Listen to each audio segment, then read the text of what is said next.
आज से लगभग 1300 साल पहले माँ भारती की 3 संतान मध्य प्रदेश में नर्मदा नदी के मांधाता टापू पर इकट्ठा होकर आपस में एक डिबेट की थी। ये डिबेट, जिसे शास्त्रार्थ कहा जाता था, 32 दिनों तक चला था, जिसे हम भारतीय इतिहास में one of the greatest debates मानते हैं। वास्तव में प्राचीन भारतीय शिक्षा पद्धति के 4 स्तंभ थे जिन्होंने भारत को विश्व गुरु बनाने में एक महत्वपूर्ण भूमिका निभाई थी: गुरुकुल, समिति, तपस्थली और शास्त्रार्थ। गुरुकुल में गुरु और शिष्य साथ में रहते थे, जहाँ पर गुरु शिष्य को शिक्षित करते थे, वहीं पर शिष्य गुरुओं की सेवा करते थे। समिति, जिसे आज हम सेमिनार कहते हैं, वहाँ पर दूर दूर से अलग अलग फील्ड के एक्सपर्ट्स आकर किसी एक स्पेसिफिक टॉपिक पर अपनी नॉलेज को शेयर करते थे। वहीं तपस्थली एक प्राइवेट कोलैबोरेशन होता था, जहाँ पर कई रिसर्चर्स मिलकर किसी एक टॉपिक पर और भी गहरा रिसर्च करते थे। और अंतिम था शास्त्रार्थ। शास्त्रार्थ तब होता था जब कॉन्फ्लिक्ट हो जाए, जब दो पक्षों में किसी एक विषय को लेकर असहमति हो जाती थी, तब डिबेट्स होती थी। ये 4 विधाएं इंश्योर करती थी कि समय के साथ साथ भारतीय ज्ञान और भी रिफाइन और सुदृढ़ होता रहे। सेमिनार और कोलैबोरेशन तो आज भी होते हैं, लेकिन गुरुकुल और शास्त्रार्थ सिस्टम ऑलमोस्ट समापन पर है। लेकिन जब शास्त्रार्थ की बात होगी तो आदि शंकराचार्य और मंडन मिश्र जी के शास्त्रार्थ की बात ना हो, ऐसा हो ही नहीं सकता। इस शास्त्रार्थ ने समाज कल्याण का कार्य किया है और बहुत से महत्वपूर्ण प्रश्नों के उत्तर प्रदान किए हैं, जैसे क्या सदाचार दर्द और पीड़ा को समाप्त करने के लिए पर्याप्त है? क्या संन्यास ही दुखों का अंत करने के लिए सबसे उत्तम मार्ग है? और अगर है तो सब संन्यास ले लेंगे तो ये दुनिया आगे कैसे बढ़ेगी? नमस्ते दोस्तों, आप सभी का हाइपर क्वेस्ट के एपिसोड नंबर 55 में स्वागत है। दोस्तों, आज के एपिसोड में हम आदि शंकराचार्य जी के मंडन मिश्र के साथ जो शास्त्रार्थ हुआ था उसको बहुत गहराई में समझेंगे, सारे प्रश्नों को देखेंगे, दोनों पक्षों के उत्तरों को देखेंगे और ये भी देखेंगे कि किस प्रकार से मंडन मिश्र जी हार गए थे और उनके हारने के बाद उनकी पत्नी श्रीमती उभय भारती जी ने आदि शंकराचार्य जी से शास्त्रार्थ करके ऑलमोस्ट उनको हरा ही दिया था। दोस्तों, इस वीडियो के बाद, इस शास्त्रार्थ को सुनने के बाद बहुत से कठिन प्रश्नों के उत्तर आपको मिलने वाले हैं, इसलिए इस वीडियो को अंत तक देखिएगा। अब दोस्तों, बिना किसी विलंब के आज के विश्लेषण को प्रारंभ करते हैं।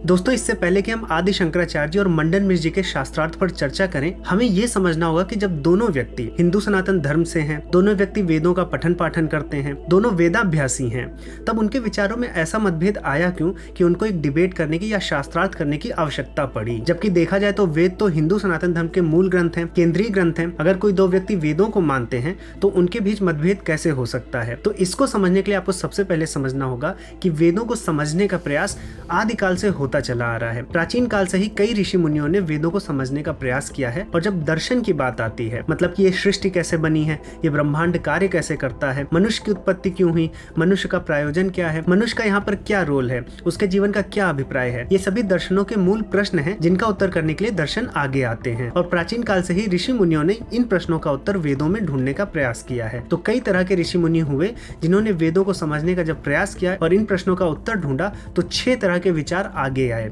जिनको हम सांख्य, योग, न्याय, वैशेषिक, मीमांसा और वेदांत नाम से जानते हैं। अब जहां इन 6 दर्शनों ने सृष्टि कैसे बनी है इस पर अपना विचार व्यक्त किया है, वहीं पर इन 6 दर्शनों ने यह भी देखा है कि वेद प्रमाणिक हैं कि नहीं है। तो कई दर्शन वेद को प्रमाणिक मानते हैं, कई दर्शन वेद की प्रमाणिकता पर भी प्रश्न उठाते हैं और एक लॉजिकल कंक्लूजन की तरफ बढ़ना चाहते हैं। जैसे कि अगर आप मीमांसा दर्शन को देखेंगे तो वो वेदों को प्रमाणिक मानते हैं। वो ये मानते हैं कि वेदों को प्रमाण की आवश्यकता नहीं है, वो स्वतः प्रमाणित है। वहीं अगर आप न्याय दर्शन की तरफ जाएंगे तो वेदों की भी प्रमाणिकता पर प्रश्न उठाते हैं। उनका मानना है कि वेदों की भी प्रमाणिकता सिद्ध करने की आवश्यकता है। तो इस प्रकार से हम देख सकते हैं कि दोनों ही दर्शन हिंदू सनातन धर्म से हैं, दोनों ही दर्शन वेदों से आए हैं, लेकिन फिर भी इन दोनों दर्शन में एक मतभेद है और ये मतभेद बहुत पुराना है न्याय दर्शन और मीमांसा दर्शन के बीच में। तो जैसे कि हम देख सकते हैं कि वेदों की प्रमाणिकता को लेकर न्याय दर्शन और मीमांसा दर्शन में मतभेद बना रहता है, उसी प्रकार जब कर्म के सिद्धांतों की बात आती है तब मीमांसा दर्शन और वेदांत दर्शन में बहुत मतभेद रहता है। जहाँ पर मीमांसा दर्शन ये मानता है कि जो भी कर्म के फल होते हैं वो कर्म में ही निहित होते हैं, उनके लिए एक अलग से ईश्वर की सत्ता नहीं चाहिए, ईश्वर की आवश्यकता नहीं है कि वो फल को प्रदान करे, आपका कर्म ही इतना शक्तिशाली होता है कि वो अपने फलों को जन्म देता है। वहीं पर वेदांत दर्शन जो है, वेदांती लोग हैं, वो ये कहते हैं कि ईश्वर की सत्ता चाहिए, कर्म निर्जीव है, कर्म अपने आप से फल को उत्पन्न नहीं कर सकता। तो यहाँ पर हम देख सकते हैं कि मीमांसा दर्शन और वेदांत दर्शन में भी मतभेद है। अब चूंकि मंडन मिश्र जी मीमांसक थे और आदि शंकराचार्य जी वेदांत वेदांती थे, वेदांत दर्शन के वो मानने वाले थे, इसलिए इन दोनों में भी मतभेद उठे। हिंदू और सनातन धर्म के होने के बावजूद, वेदों का पठन पाठन करने के बावजूद भी उनके विचारों में इस प्रकार के मतभेद थे, चाहे वो कर्मों के सिद्धांत पर हो, चाहे वो ईश्वर की सत्ता पर हो, कर्म कांडों पर हो। तो अलग अलग चीजों पर वेदों से किस प्रकार का ज्ञान किस ऋषि मुनि ने किस प्रकार से अर्जित किया है, उस पर ये मतभेद हो जाते थे। जैसे मीमांसक मानते थे कि ये जो जीवन है, ये जगत है, नित्य है, वहीं पर वेदांत दर्शन वाले कहते हैं कि जो जीवन जगत हमें दिख रहा है ये माया है, ये कल्पना जनित है। तो बहुत ढेर सारे मतभेद जब होने लगे तो इसी बीच आदि शंकराचार्य जी में और मंडन मिश्र जी में एक बहुत ही भीषण शास्त्रार्थ हुआ। अब दोस्तों आपको लग सकता है कि जब 6 के 6 दर्शन वेदों से ही आए हैं तो इतना मतभेद कैसे है, इतने अलग अलग कैसे हो सकते हैं, जब उनका जो आधार है या जो सोर्स है वो एक ही वेद है, तब कैसे इतने मतभेद हो सकते हैं। तो दोस्तों अगर हम देखें तो ऊपर से भले कितने भी मतभेद हमें दिखें, चाहे सांख्य, योग, न्याय, वैशेषिक, मीमांसा, वेदांत हमें ऊपर से बहुत भिन्न दिखेंगे, लेकिन उनका उद्देश्य एक रहता है कि हमें कैसे अपने सांसारिक दुखों से निवारण मिल सके। मनुष्य क्यों बना दुख झेलने के लिए, उस दुखों का निवारण कैसे होगा, मोक्ष कैसे मिलेगा। तो उद्देश्य 6 के 6 दर्शनों का सेम है। और जब आप सब कुछ पढ़ लेंगे तब आपको समझ में आएगा कि सभी दर्शन एक ही बात कर रहे हैं। दोस्तों आप इन दर्शनों को हमारे शिक्षणम ऐप पर भी वीडियो के माध्यम से पढ़ सकते हैं। हमने अलग से समय निकालकर इन भारतीय दर्शनों पर, 6 हिंदू दर्शनों पर कोर्सेज बनाना प्रारंभ कर दिया है। हमने हर एक दर्शन की प्रमुख पुस्तक के जो भी संस्कृत सूत्र हैं, कारिकाएं हैं, उनको बहुत ही सरल भाषा में समझाने का प्रयास किया है। क्विजेस दी हैं, नोट्स दिए हैं, जिससे आपको ये दर्शन बहुत ही गहराई में समझ में आए। और हम सभी को भारतीय दर्शनों को बहुत गर्व के साथ पढ़ना चाहिए, क्योंकि यही दर्शन जो है वो भगवद गीता, योग वासिष्ठ जैसे ग्रंथों का निचोड़ है। श्री कृष्ण भगवान भी आपको दर्शन ही पढ़ा रहे हैं। तो जब इन दर्शनों का ज्ञान नहीं होता हमें, तब हमें ना भगवद गीता समझ में आती है, ना हमें कोई गूढ़ ज्ञान वाली पुस्तक हो गई जैसे योग वासिष्ठ हो गया, या फिर ब्रह्म सूत्र हो गई, या फिर विवेक चूड़ामणि हो गई। तो ये ग्रंथ फिर हमें समझ नहीं आते। और दोस्तों जितने भी कोर्स होने वाले हैं वो लाइफ टाइम के लिए एक्सेसिबल रहेंगे, तो आप अपने समय के अनुसार उन्हें कहीं भी और कभी भी पढ़ सकते हैं। मैंने ऐप की लिंक नीचे डिस्क्रिप्शन बॉक्स और कमेंट बॉक्स में दी है, एक बार जरूर डाउनलोड करें। दर्शनों के ज्ञान से आप कठिन से कठिन प्रश्नों के उत्तरों को पाने में एक सही दिशा में बढ़ेंगे। दोस्तों अब आइए आदि शंकराचार्य जी और मंडन मिश्र जी के जो 20 शास्त्रार्थ हुआ था उसको प्रारंभ करते हैं।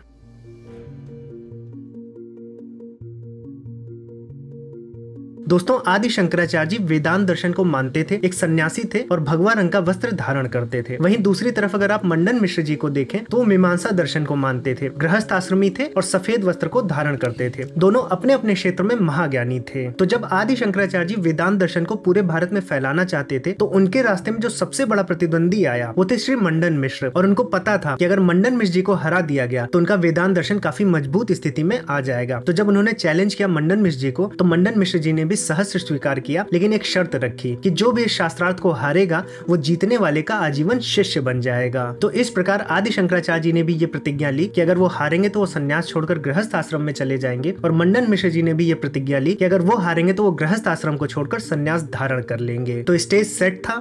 और अब जज और मीडिएटर की जब बात आई तो मंडन मिश्र जी की ही पत्नी श्रीमती उभय भारती जी को, जो स्वयं में एक बहुत बड़ी विदुषी महिला थी, उनको जज बनाया गया कि वो इस शास्त्रार्थ को आगे बढ़ाएं। दोस्तों शास्त्रार्थ का प्रारंभ बहुत ही साधारण था, लेकिन जब 5-6 दिन बीत गए, जैसे जैसे समय बढ़ता गया तो इस शास्त्रार्थ की गूंज पूरे भारत में फैली। और फिर जब ये शास्त्रार्थ और भी तेजी से आगे बढ़ने लगा तो कई जगह के विद्वान और ज्ञानी लोग इस शास्त्रार्थ को देखने के लिए अलग अलग जगहों से इकट्ठा होने लगे। तो प्रारंभिक दिनों में एक दूसरे के पक्ष को समझने के बाद छठे दिन मंडन मिश्र जी ने अद्वैत पर प्रश्न उठाते हुए आदि शंकराचार्य से पूछा कि जीव और ब्रह्म कैसे एक ही हैं।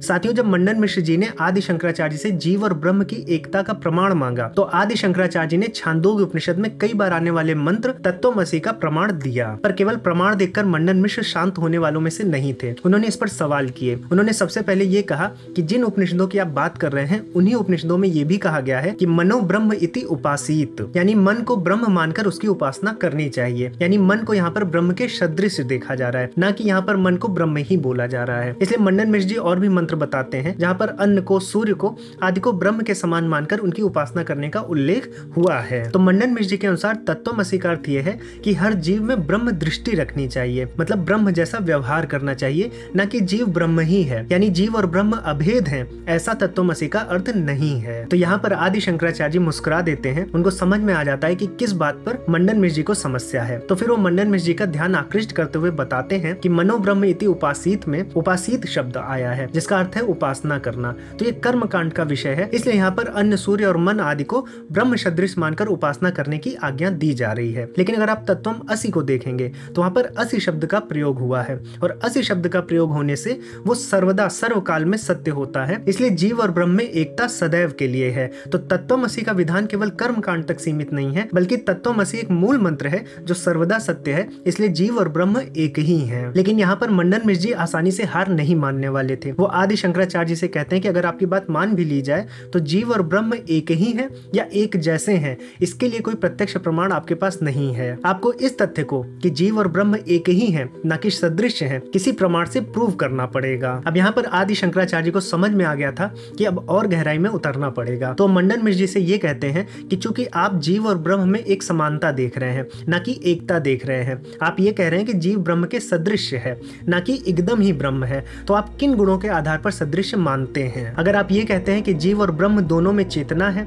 दोनों चैतन्य है, तो ये बात तो सर्वव्यापक है, ये तो हमें जगत में दिख ही रही है, इसका उपदेश देने की क्या आवश्यकता थी? और अगर आप ये कह रहे हैं कि जीव ब्रह्म जितना ही सर्वशक्तिमान है, इसलिए जीव और ब्रह्म एक जैसे हैं, उनमें समानता है, तो आप ये भी जान लीजिए कि सर्वशक्तिमान केवल एक ही तत्व हो सकता है। जब भी दो तत्वों की बात आएगी तो कहीं ना कहीं भेद हो जाएगा शक्तियों में। सर्वशक्तिमान विशेषण किसी एक तत्व में ही लगाया जा सकता है। इसलिए अगर आप कहते हैं कि जीव ब्रह्म जितना सर्वशक्तिमान है तो दोनों एक ही हो जाएंगे, इसलिए केवल एक तत्व बचेगा और वही तत्व ही जीव है और वही तत्व ही ब्रह्म है। इसलिए आपकी बात यहाँ पर स्वतः ही असिद्ध हो जाती है। अब यहाँ पर मंडन मिश्र जी भले निरुत्तर हो गए, लेकिन अभी वो हारे नहीं थे। उन्होंने कहा जो आप प्रमाण दे रहे हैं वो तर्क आधारित प्रमाण है, लेकिन मुझे प्रत्यक्ष प्रमाण चाहिए। क्योंकि वो मीमांसा दर्शन से थे तो उन्हें प्रत्यक्ष प्रमाण पर ज्यादा भरोसा था, ज्यादा विश्वास था। तो उनका ये कहना था कि जैसे आप बता रहे हैं कि जीव और ब्रह्म एक ही हैं, तो उसका मेरे सामने प्रत्यक्ष प्रमाण प्रस्तुत करिए। तो इस प्रकार से मंडन मिश्र जी अद्वैत का प्रत्यक्ष प्रमाण के आधार पर खंडन करना चाहते थे। तो आइए देखते हैं कि आदि शंकराचार्य जी ने क्या आंसर किया।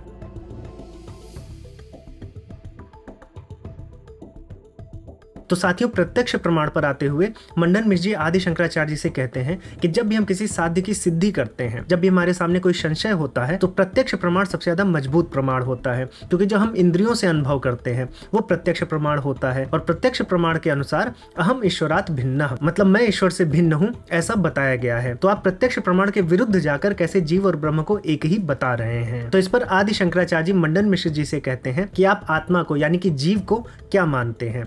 विभु मानते हैं या अणु? विभु का अर्थ होता है सर्वव्यापक, जो हर जगह पर उपस्थित हो, जैसा कि वैदांतिक व्यू है आत्मा का जीव का। या फिर अणु, जैसे कि हम वैशेषिक में मानते हैं कि आत्मा पदार्थ है, यानी कि अणु है, जिसकी एक निर्धारित सीमा होती है। तो आदि शंकराचार्य जी यहाँ पर पूछ रहे हैं कि आप जीव को किस प्रकार देखते हैं? सर्वव्यापक रूप में, विभु रूप में देखते हैं, या अणु के रूप में देखते हैं? और अपनी बात को आगे बढ़ाते हुए आदि शंकराचार्य जी कहते हैं आप किसी भी रूप में देखें, चाहे विभु रूप में देखें या अणु रूप में देखें, आप दोनों ही रूप में इंद्रियों से उसको समझ ही नहीं सकते, क्योंकि ना आपको अणु दिखते हैं और ना आपको ऐसी कोई चीज दिखती है जो सर्वव्यापक है। तो जीव की जो संकल्पना है, आत्मा की जो संकल्पना है, वो इंद्रियों के परे है। इसलिए यहाँ पर प्रत्यक्ष प्रमाण जो कि इंद्रियों पर आधारित होता है अमान्य सिद्ध हो जाता है, और प्रत्यक्ष प्रमाण यहाँ पर अनुपलब्ध होने के कारण यहाँ पर प्रत्यक्ष प्रमाण की बात नहीं की जा सकती। जिस पर मंडन मिश्र जी कहते हैं कि अगर आप प्रत्यक्ष प्रमाण से ये प्रूव नहीं कर सकते तो जीव और ब्रह्म में भिन्नता है या एकता, आप ये कैसे प्रूव कर पाएंगे? तो यहाँ पर आदि शंकराचार्य जी कहते हैं कि जब प्रत्यक्ष प्रमाण उपलब्ध ना हो, अनुमान प्रमाण उपलब्ध ना हो, तो हमें श्रुति प्रमाण को परम मानना चाहिए, और श्रुति प्रमाण के आधार पर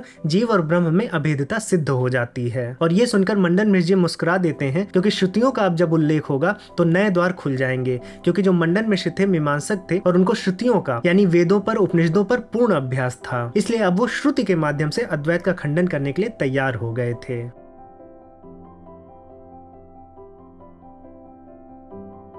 दोस्तों, जैसे ही श्रुतियों की बात आती है, वेदों और उपनिषदों की बात आती है, तो मंडन मिश्र जी सबसे पहले ऋग्वेद के प्रथम मंडल के एक मंत्र को आदि शंकराचार्य के समक्ष रखते हैं। इस मंत्र में दो पक्षियों की बात हुई है जो एक वृक्ष पर बैठे हैं। एक पक्षी जीव को दर्शाता है, दूसरा पक्षी ब्रह्म को। तो यहाँ पर एक द्वैतवाद की संकल्पना देखने को मिलती है। तो इस मंत्र को रखते हुए मंडन मिश्र जी आदि शंकराचार्य जी से कहते हैं कि जब श्रुतियां ही हमें बता रही हैं कि जीव और ब्रह्म अलग अलग है, तो आप कैसे उसका विरोध कर रहे हैं? यहाँ पर साफ साफ बताया गया है कि जो जीव होता है वो फलों का भोग करता है, बल्कि जो ब्रह्म है उसको ना तो फलों को भोगने की इच्छा है और ना ही आवश्यकता है। तो यहाँ पर हमें दो विपरीत गुण दिख रहे हैं, इसलिए जीव और ब्रह्म दो हैं, एक नहीं है, ये बात सिद्ध होती है। और इस बात को कहकर मंडन मिश्र जी मन ही मन आनंदित हो जाते हैं, क्योंकि उनको पता था कि आदि शंकराचार्य जी वेद वाक्य को नहीं काट पाएंगे। लेकिन यहाँ पर आदि शंकराचार्य जी श्रुति प्रमाण से ही कठोपनिषद के दूसरे अध्याय के प्रथम वल्ली के 10वें मंत्र का प्रमाण देते हैं। और यहाँ पर वो बताते हैं कि जो कोई भी जीव और ब्रह्म को अलग अलग देखता है उसका कर्मफल यहाँ पर बताया गया है। यहाँ पर लिखा हुआ है कि मृत्योः सा मृत्युम आपनोति